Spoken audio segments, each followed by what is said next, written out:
Acá estamos en pleno debate con Julio Bárbaro y con Eduardo Josami, miembro fundador de Carta Abierta.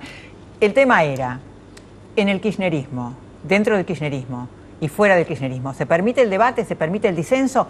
Julio dice que no se permite el disenso. Yo dije que sí, si sos diputado y no te pueden echar, senador, diputado y gobernador. Sí. Si sos funcionario, no. Por eso hacen todo silencio. Tenemos un grupo de funcionarios cuasi mudos, ¿o no? Sí. ¿Y eso es bueno o malo para el pueblo judío, diría Woody Allen? Eso para algunos les gusta y los divierte porque prefieren el cargo y hacen silencio, y otros no. Pero es una selección natural de los silenciosos, de los callados. No, yo no coincido. En primer lugar, Carta Abierta es un espacio que ha sido muchas veces crítico y es un espacio que está naturalmente integrado por un montón de funcionarios, porque en el área cultural el sector más importante es el Estado, entonces es natural que haya mucha gente que trabaja en el Estado, entre ellos yo, que estoy en un área donde hay mucha discusión política, mucha controversia, en el área de derechos humanos, y la verdad que me he manejado hasta ahora con una libertad muy grande. Eso no quiere decir caer en una visión ingenua y negar que efectivamente todo movimiento como el kirchnerismo, que viene de la matriz peronista, tiene un sentido de la lealtad y de la verticalidad muy fuerte, ¿no es cierto? Por eso nosotros reclamamos tanto que se avance en la institucionalización, en la organización partidaria, en la confluencia de las distintas fuerzas que hoy apoyan al gobierno. Pero me parece equivocado, y además creo, insisto, que no expresa la realidad, decir que acá nadie puede opinar, porque yo recuerdo, nosotros hicimos desde Carta Abierta críticas muy serias a la gestión de gobierno en algún momento, y eso no impidió que existiera una relación armónica con la presidenta de la Nación y con el expresidente. ¿Tuvieron un cortocircuito con el tema Joclender? Bueno, yo creo que con el tema Joclender hubo un cortocircuito en la sociedad, es decir, Joclender nunca fue un personaje simpático, obviamente, pero parecía una figura absolutamente secundaria al lado de Eve, que era así y sigue siendo una mujer muy representativa de la historia del movimiento de derechos humanos. Yo creo que eso produjo confusión, algunos problemas, pero me parece que va quedando cada vez más claro que Joclender no tiene que ver con el movimiento de derechos humanos, habrá que juzgarlo, prima facie parece muchas cosas que deben ser cuestionadas, y creo que esto no complica, digamos así, la política de gobierno en materia de derechos humanos, que creo que se asienta sobre pilares mucho más sólidos, como son fundamentalmente la realización de los juicios, la recuperación de los sitios de memoria, es decir, todo lo que de algún modo ha cambiado desde el año 2003 hasta aquí. Antes hablábamos de lo que en un momento fue el sojuzgamiento, por así decirlo, de la política a la economía, ¿no? Julio decía, cuando gobernaron los economistas terminamos en quiebra. Sin llegar a tal extremo, ¿no creen que si el plano económico, digamos, o el panorama económico se complica, puede alterar el contenido político de este gobierno que parecía como un liderazgo? Yo soy más peronista, que el marxismo hace un determinismo entre lo económico. No determinismo, pero digo... Yo vuelvo al tema anterior. Al gobierno hasta ahora no ha demostrado demasiado en materia de dar respuestas a problemas económicos. Sí, pero tampoco se suicida. El gobierno se maneja con más cordura. Lo que pasa es que normalmente hay un liberalismo que cuando le tocan las ganancias a las empresas y se lo dan a la sociedad, dice que el país va a entrar en crisis. Pero esto es mundial, no es acá solo. O se priorizan los bancos o se priorizan los pueblos. Y en ese sentido, el gobierno hoy cabalga la lógica de la historia económica del hoy. Yo quería volver con una soja a $500 la tonelada. Pero si no fuera, no es solo el determinismo. Con los otros candidatos que hay, si la soja tuviera 10 pesos, estoy hablando de los otros, igual gana Cristina.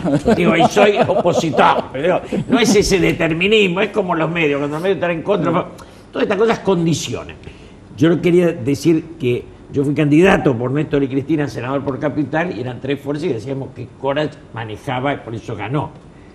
Y pasaron tantos años, no hay partido, claro, y los candidatos los elige Cristina por teléfono. Entonces, en esto digo, el autoritarismo de la política creció. Y a mí me duele porque ese partido no se puede ni pasar por la esquina, no es culpa de Cristina, es culpa de Víctor Santamaría, que se lo llevó a la casa, lo hizo pelota. Pero digo, yo quisiera un partido donde tener diferencia implicaría ir a elecciones, ganar o perder.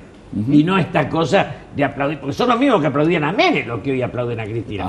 Es como Granado o el de San Juan. Digo, son tipos que vienen siendo oficialistas desde que nacieron. Si vienen los chinos, se tiran los ojos y siguen aplaudiendo. Podrías montar en esa lista a Néstor Kirchner, si te parece. Pero... ¿En qué sentido? Y que son los mismos que apoyaron a Menem, que apoyan a este modelo. Bueno, algunos es el mismo no Menem todos. que apoya a Cristina. Pero, Es el mismo Menem que apoya a Cristina. claro, digo, hay un pedazo digno, como está planteando Eduardo, y hay otro pedazo que es oficial. A ver, Eduardo, que estaba ansioso por... No, porque no quería volver un poco sobre lo de la economía, Sí. porque estamos asistiendo a una serie de manifestaciones curiosas, aunque no es la primera vez que ocurre en la Argentina, ¿no? Se supone que cuando un gobierno con un proyecto popular es convalidado, como ocurrió en la elección de ayer, entonces algunos medios empiezan a decir, bueno, ahora llega el momento que van a comprender realmente lo que tienen que hacer. Van a dejar de ser populistas y van a tomar medidas serias porque la crisis internacional lo exige. Sí. Esto es un disparate, porque lo que la gente convalidó es la política que se hizo hasta ahora, no la que imaginan Con los algunos medios empresarios necesarios para que se va a poder empezar hacerla. a hacer después. Ahora, Digo, ni por- tanto ni tampoco. Con los medios necesarios para poder hacerla, han hecho esta política.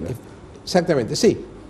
Hay que recordar que acá hubo gobiernos que por el temor de que no se saliera de la recesión, Sí, absolutamente. bajaron los salarios y aumentaron los Sí. impuestos, ¿no? Absolutamente. Entonces, es cierto que hubo condiciones internacionales favorables, pero al mismo tiempo una decisión política de defender algunos principios. No nos olvidemos que acá un ministro de Economía muy prestigioso se fue en el año 2006 porque decía que había que controlar la inflación bajando los salarios.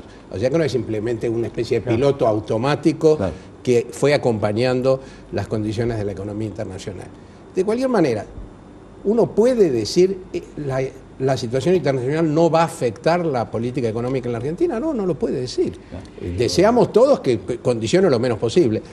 Pero yo digo, si eso afecta, lo único que uno puede decir hoy es que hay un gobierno que ha demostrado capacidad de gestión y capacidad para manejarse con autonomía de los grandes intereses financieros internacionales, que son los responsables de lo que estamos Seguro. viviendo hoy en Europa. Bueno, en función de eso, veremos qué respuestas se van tomando. Uno de los puntos complicados y uno de los puntos confrontativos del gobierno es el tema de los medios. ¿Ustedes creen que los medios tienen tanto peso, que los medios que no son oficialistas tienen tienen peso? ¿Les parece que los medios oficialistas tienen peso? ¿Cómo es el juego de los medios? Para ustedes? mí, digamos, eso no cambia nada.